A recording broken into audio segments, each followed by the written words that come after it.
know what's crazy? Sometimes the most dangerous cars on the street don't wear flashy badges, don't have wide-body kits, and definitely don't scream, "Look at me." Some of them just cruise quietly, ready to unleash chaos, and the Cobalt SS?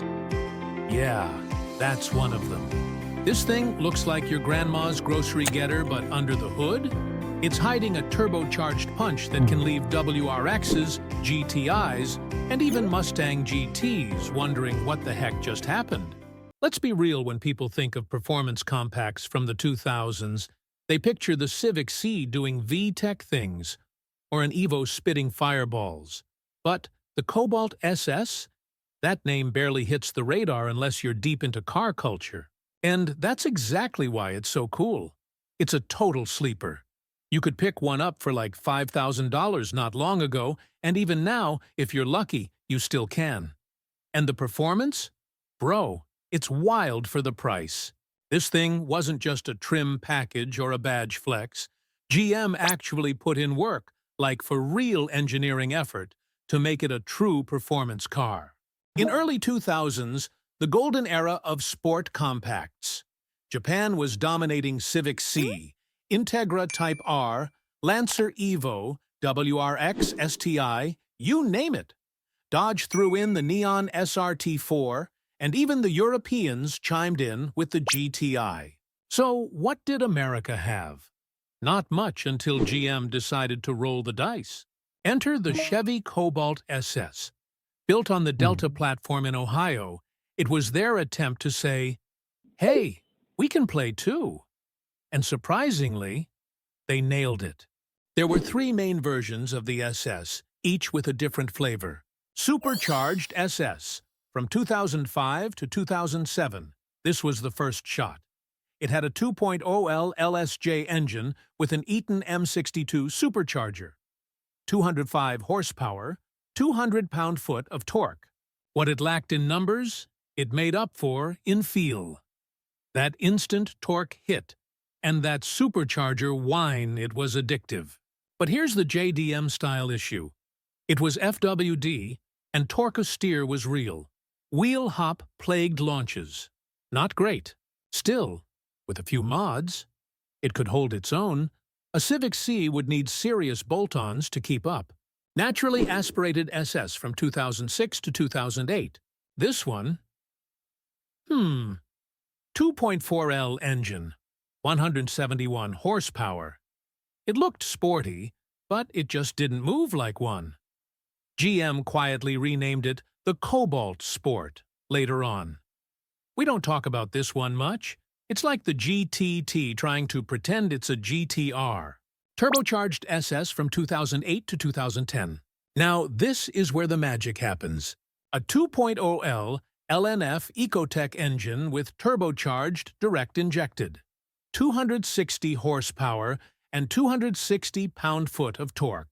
From 0 to 60 in 5.5 seconds. Quarter mile in the high 13s. That's faster than a stock WRX. Faster than a Civic Si. And get this, it came with no lift shift and launch control. Yeah, launch control. In a front-wheel drive Chevy. GM went full send. Now, here's where it gets spicy for all the JDM-style moderns out there. The LNF engine in the Turbo Cobalt SS, that thing loves boost. With just a tune ECU, you're looking at 300+ HP to the wheels. Add meth injection, bigger intercooler, maybe an upgraded turbo, and you've got a street monster.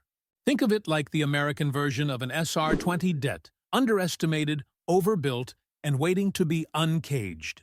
And because these things were slept on for so long, you can still find them with low mileage for less than the price of a used Civic. The Cobalt SS wasn't just power and boost. It actually had some decent tech, too. Launch control held revs at 4,800 RPM for perfect launches. No lift shift kept the turbo spooled while shifting, like flat foot shifting in a tuned Evo. LSD and beefed-up suspension in later models cured that awful wheel hop. Sure, the interior was mid. hard plastics, cheap buttons, boring design. But if you cared about that, you wouldn't be into sleepers, right? Okay, let's talk collector status for a sec. In 2009, Chevy built a sedan version of the Turbocharged SS. Only a few hundred were made, like less than 500. Same engine, same power, but in a four-door shell. It's like finding a turbocharged Toyota Chaser in a sea of Corollas. Subtle, rare, and stupid fun. All right, let's stop for a second and talk numbers, because this is where the Cobalt SS really starts flexing. Let's pit it up against some big names from the late 2000s. I'm talking about cars that every young enthusiast either wanted, drove, or drooled over. Here's the lineup. The 2008 Cobalt SS Turbo from 0 to 60 takes 5.5 seconds with 260 horsepower. And the price today? Around $5,000 to $10,000. Now here's the competition. The 2008 Honda Civic Si from 0 to 60 in 6.7 seconds with 197 horsepower, going for $9,000 to $14,000.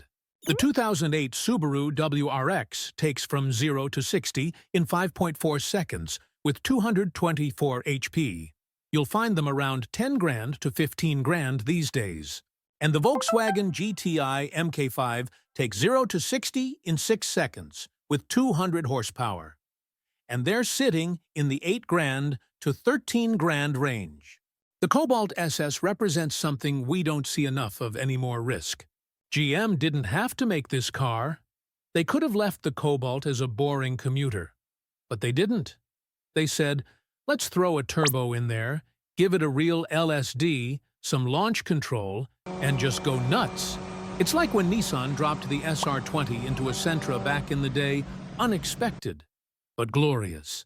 It might not have the same community as JDM cars, but real ones, no. And if you're a teen or broke college kid with a need for speed, this might be your ticket into the fast lane. Look, will the Cobalt SS ever be a Supra? No. But that's not the point. It's a street fighter, a pocket rocket, a turbo sleeper that destroys expectations. And if you ever get a chance to drive one, or better yet, build one, you'll know exactly what I mean. They're getting rarer. Prices are creeping up. But for now, it's still one of the best cheap performance cars you can buy. So if you see one in the wild, just know it might not be slow. Have you ever driven or owned a Cobalt SS? Got smoked by one at a light? Let me know in the comments. I want to hear your war stories. Smash that like button, hit subscribe, and stay tuned. We've got more sleeper legends and underrated monsters coming your way. Until next time, stay fast, stay sneaky, and respect the sleepers.